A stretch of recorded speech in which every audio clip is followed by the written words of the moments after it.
प्रिय भक्तों, दिया की बाती का पूरा जल जाना या बच जाना क्या संकेत देता है? नमस्कार दोस्तों, आप सभी का हार्दिक स्वागत है। प्रिय भक्तों, आज हम आपके लिए एक बेहद महत्वपूर्ण जानकारी लेकर आए हैं, जो आपके पूजा घर, मंदिर और खास अवसरों पर, जैसे कि दीपावली, व्रत और अन्य धार्मिक अनुष्ठानों में दीपक जलाने से जुड़ी है। क्या आपने कभी सोचा होगा या देखा होगा कि जब आप दीपक जलाते हैं तो वह आपके जीवन में कौन से संकेत दे रहा है? क्या आपकी दीपक की बाती पूरी तरह से जल जाती है या वह अध जली रह जाती है? और क्या दीपक की बाती पर फूल बनने का क्या अर्थ होता है? क्या आपको पता है कि पहले से जले हुए दीपक में बाती जलाना आपकी परेशानियों का कारण हो सकता है या नहीं? और कितने समय तक, कितने सालों तक एक ही दीपक का उपयोग करना शुभ माना जाता है या शुभ? प्रिय भक्तों, आज हम इन सभी रहस्यों का पर्दाफाश करेंगे और जानेंगे कि दीपक आपके जीवन में खुशहाली या बाधाएं कैसे ला सकता है। इस ज्ञानवर्धक जानकारी के लिए अंत तक हमारे साथ बने रहे। तो प्रिय भक्तों, आपको जानकर हैरानी होगी कि आप अपने पूजा घर के मंदिर में दीपक जलाते समय अगर यह गलती करते हैं तो आपको इसका परिणाम जरूर भुगतना ही होगा। दीपक की बाती का पूरा जल जाना और बाकी का बच जाना भी अलग अलग संकेत देता है, जो हमारे लिए जानना बहुत जरूरी है। तो इन्हीं सब बातों को जानने के लिए इस वीडियो में अंत तक हमारे साथ बने रहिएगा। और प्रिय भक्तों, वीडियो को एक प्यारा सा लाइक जरूर करें और आपके अपने YouTube चैनल टोटल शास्त्र ज्ञान को सब्सक्राइब जरूर करें, ताकि ऐसी ही जानकारी आपको सबसे जल्द प्राप्त हो सके। और हाँ प्रिय भक्तों, कमेंट बॉक्स में जय लक्ष्मी माता लिखना मत भूलिए। प्रिय भक्तों, देखिए, बात ऐसी है कि हमारा काम तो है सलाह देने का, हम तो केवल सलाह ही दे सकते हैं। अब आप इसको मानो या ना मानो, आपकी मर्जी। लेकिन भक्तों, एक बात जरूर कहेंगे कि अगर मान लोगे तो आपका बेड़ा पार हो जाएगा। इस वीडियो को अंत तक देखने के बाद आपको किसी भी प्रकार की परेशानी का सामना नहीं करना पड़ेगा। आगे आपकी मर्जी, आप खुद ही इतने समझदार हो। तो चलिए प्रिय भक्तों, इस वीडियो में हम ज्यादा बकवास न करते हुए वीडियो को शुरू करते हैं। प्रिय भक्तों, जब हम पूजा करते हैं तो हमारा दीपक कभी कभी अचानक से बुझ जाता है, और कभी कभी ऐसा होता है कि हमारी पूजा होने के बाद हम उस दीपक को भगवान के सामने जलता छोड़ देते हैं। लेकिन कुछ समय के बाद में दीपक खुद ब खुदा जली बाती और घी बचा रह जाता है। और कभी कभी तो हमारे दीपक की बाती पूरी जल जाती है और उसमें फूल भी बन जाता है। तो इनके अलग अलग नकारात्मक और सकारात्मक परिणाम होते हैं। तो सबसे पहले यह जानते हैं कि अगर हमारे दीपक में फूल बन रहा है तो इसका क्या मतलब होगा।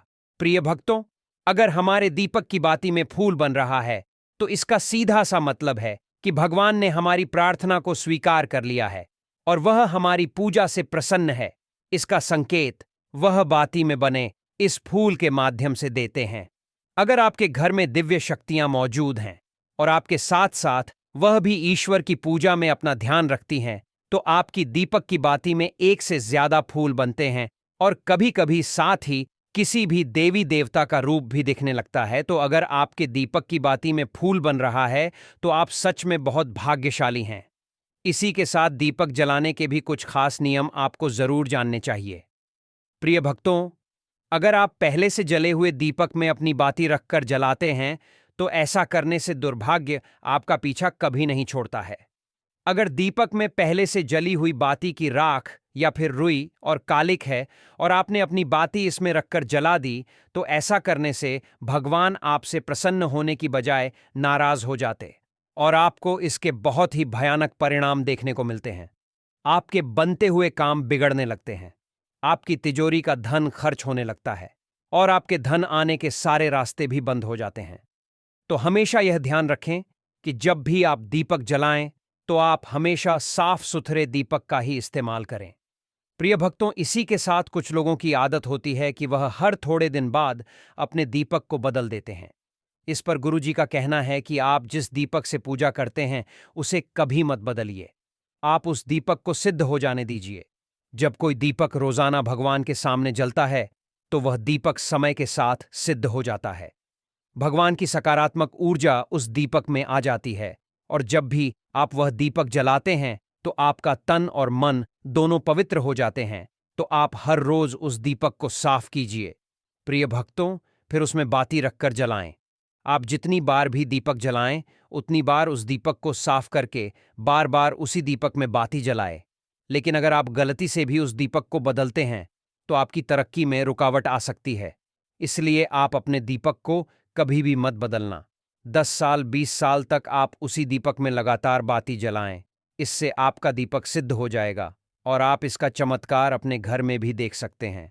अगर आपके घर में कोई भी रोगी हो, बीमार हो या किसी का बुखार नहीं जा रहा हो, तो आप इस दीपक को थोड़ी देर के लिए किसी पानी के बर्तन में डालिए और अब उस रोगी को यह पानी पिला दीजिए। प्रिय भक्तों, 10 से 15 मिनट के भीतर उसका बुखार उतर जाएगा।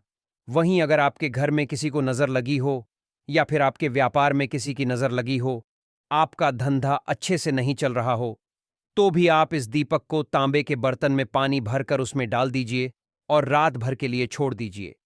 अगले दिन सुबह पानी का छिड़काव अपने घर में और अपनी दुकान पर करिए। ऐसा करने से आपको साफ साफ परिणाम दिखाई देंगे, क्योंकि जब हम लगातार एक ही वस्तु का प्रयोग अपनी पूजा में करते हैं तो वह वस्तु शुद्ध हो जाती है। भगवान की जो ऊर्जा होती है वह उस वस्तु में समा जाती है। तो कभी भी अपने मंदिर के दीपक को बदलने की गलती ना करें। भक्तों, अगर आपके मंदिर का दीपक टूट जाता है या फिर खराब हो जाता है या खंडित हो जाता है, तभी आप उस दीपक को बदल सकते हैं। लेकिन फिर भी आप उस दीपक को ना फेंकें, बल्कि इसे अपने घर में संभाल कर रखें, क्योंकि यह भगवान की सकारात्मक ऊर्जा का भंडार होता है। वहीं अब आपको यह भी बता देते हैं कि अगर आपके दीपक की बाती पूरी नहीं जलती है और आपके दीपक में घी बट जाता है तो इसका क्या परिणाम होता है।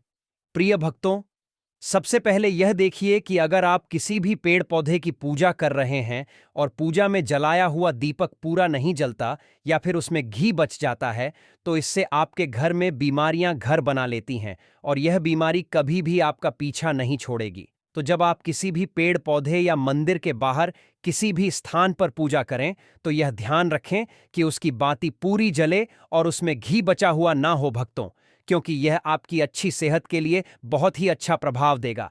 वहीं अगर आपके घर के मंदिर में दीपक की बाती पूरी नहीं जलती और पूजा करते समय दीपक बार बार बुझ जाता है, तो जरूर आपके घर में नकारात्मक ऊर्जा का वास है और यह आपकी पूजा में विघ्न डालने का काम करती है।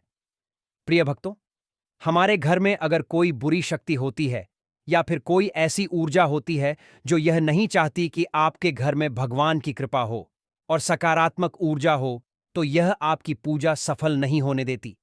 क्योंकि प्रिय भक्तों, एक वातावरण में एक ही तरह की ऊर्जा रह सकती है, या तो सकारात्मक ऊर्जा या नकारात्मक ऊर्जा।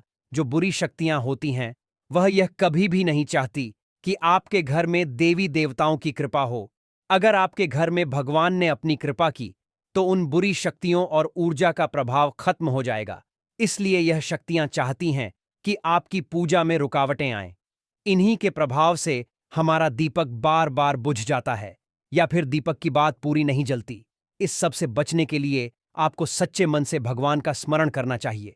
प्रिय भक्तों, जब भी आप दीपक जलाएं, भगवान से प्रार्थना करें कि आपके आसपास जितनी भी नकारात्मक ऊर्जा हो वह आपसे दूर रहे और भगवान की कृपा आप पर बनी रहे। ऐसी शक्तियों से बचने के लिए जब भी आप दीपक जलाएं, तब गंगा जल से एक गोल घेरा बना लें और उस घेरे में दीपक को रखें। क्योंकि प्रिय भक्तों, गंगा जल को बहुत ही पवित्र माना गया है और महादेव का वरदान भी गंगा जल को प्राप्त है। गंगा जल में सबसे पहले तो कोई भी बुरी शक्ति प्रवेश नहीं कर सकती, इसलिए गंगा जल कभी खराब नहीं होता और हर तरह की ऊर्जा को सकारात्मक ऊर्जा में बदल देता है। अगर आप गंगा जल से बने गोल घेरे में दीपक को रखेंगे तो यह आपकी पूजा में किसी भी शक्ति को बाधा नहीं बनने देगा और कोई भी नकारात्मक शक्ति आपके दीपक को बुझा नहीं पाएगी। आप निर्विघ्न अपनी पूजा संपन्न कर पाएंगे और देवी शक्ति भी आपके जीवन में अपनी कृपा और आशीर्वाद बनाए रखेंगी।